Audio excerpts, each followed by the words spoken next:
There are different views about how the Sabbath day should be remembered and honored today. The first step in trying to resolve the differences is to know the actual meaning of the word that God chose to use. The word Sabbath is from the Hebrew word Shabbat. It comes from the Hebrew verb shavat. It means to cease, to desist from something, or to rest, that is, to become inactive. Back in Genesis chapter 2, verses 3 and 4, it says, "And on the seventh day God finished his work that he had done.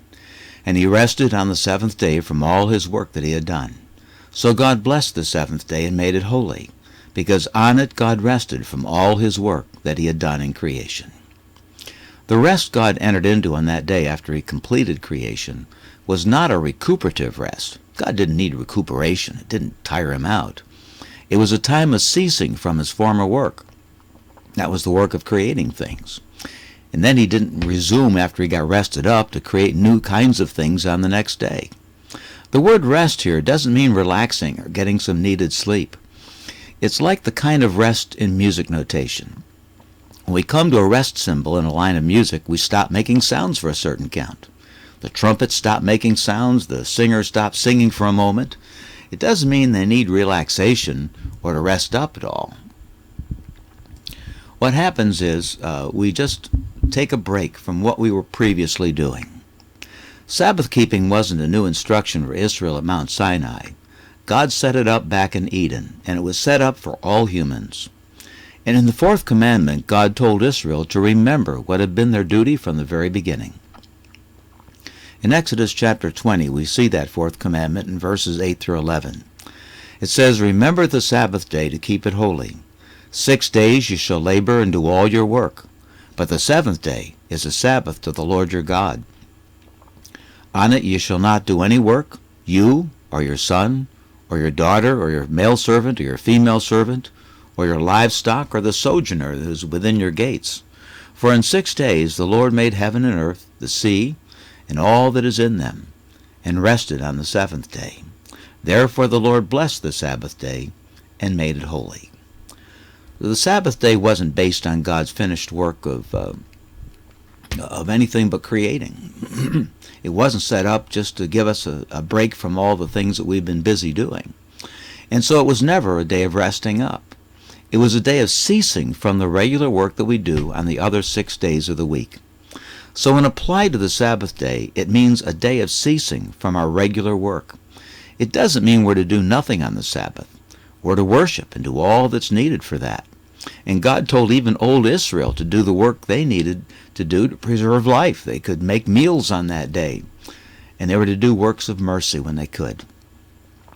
But in all we do on the Sabbath, we're to focus for that whole day on giving glory to the Creator. Now, there's a mistake that some people tend to make. Some have made the mistake of thinking that the word means seventh. But the Hebrew word for seventh here in Exodus chapter 20, verses 10 and 11 particularly, is Sheva'i. It's a completely different Hebrew word than the word for Sabbath, Shabbat.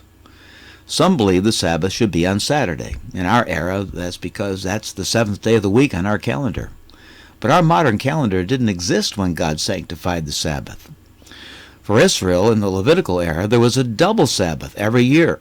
That's explained in Leviticus 23, particularly verses 15 to 21. Now, if they used our modern calendar, that would shift the Sabbath to a different weekday every year. Then after that, they would work for 6 days, and on the seventh, they would take, again, a day of ceasing to remember what the Lord had done in creation.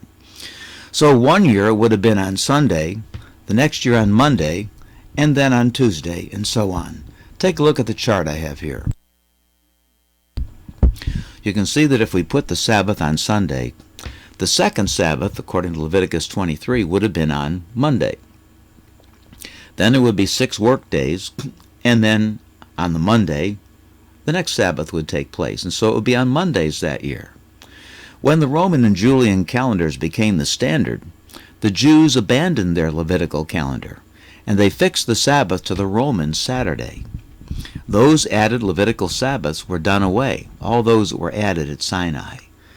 And that was done away with the finished work of Christ when he fulfilled what all those added Sabbaths represented.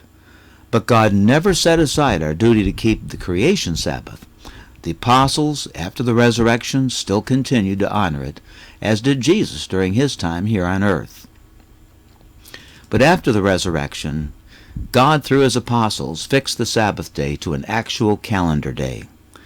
The early church was told to remember Sunday as the Sabbath. For example, Acts chapter 20, verse 7, and 1 Corinthians 16:2, and there's some other references as well.